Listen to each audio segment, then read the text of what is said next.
I've been doing my present educational stuff for 20 years as an astronomer observing and doing other kinds of professional observing that I did for about 30 years, but with an overlap. So I've only been in the field for 30 years. So probably 10 years as a professional astronomer, then 10 years doing both research and education, and probably now 10 years doing mostly education.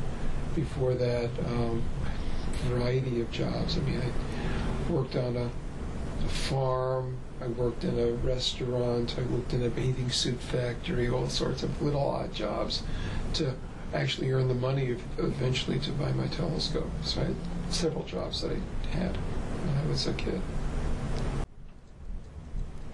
So, where do you go to find meteorites? There are several places that are known in Arizona. One is north of Kingman, Arizona, south of Las Vegas, where a large meteorite fell maybe several tens of thousands of years ago. I'm not sure how long ago it was. And so there are lots of there used to be lots of meteorites there, but I haven't found any there. There's another one a little bit south of there called Franconia, which is just south of that area. It's on the western edge of Arizona, and there's Meteor Crater, but you can't hunt there anymore because it's private property. And there was a meteorite that fell about a year ago, and people have been going out looking for meteorites there. And the people who first discovered it kept it quiet for a while, and they've gotten most of it. I'm not sure if anybody's found any others, but there are other small places that one finds things in Arizona. What's the funniest thing that's ever happened to you at your job? I think it's probably the most exciting thing that's ever happened in my job, and not really well, it is science related, is that I was observing on Mount Wilson, and all of a sudden the image started moving a lot. And then all of a sudden there's this really loud noise, and there was an earthquake going on. And the other thing that happened, which to me was funny because I should have known better, is that we were trying to observe the moon when it was full and when it's brightest, and all of a sudden it started getting fainter and fainter and fainter, and we realized what had happened was that there was a lunar eclipse, and we didn't realize it was happening. We were so intent on making our observations we never bothered to look. Oh, there's a lunar eclipse.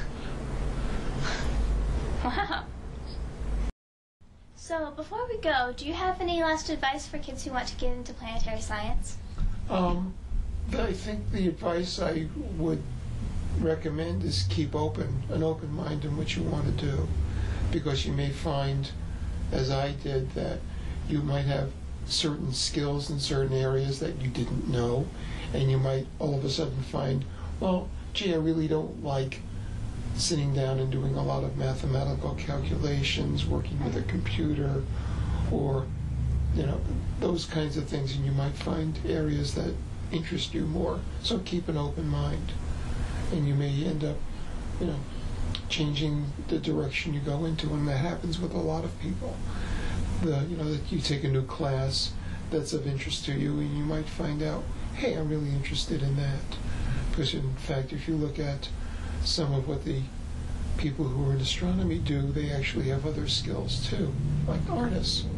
And so a lot of my friends, besides being astronomers, are artists and have other interests, other skills that they sometimes use their astronomy in. That's really neat. Yeah. Well, thanks. Oh, you're very welcome. Thanks for joining us here today. It was fun meeting a real exogeologist, and it was interesting hearing his take on all sorts of topics. Until next time, I'm Zoe Bentley. Exogeology rocks!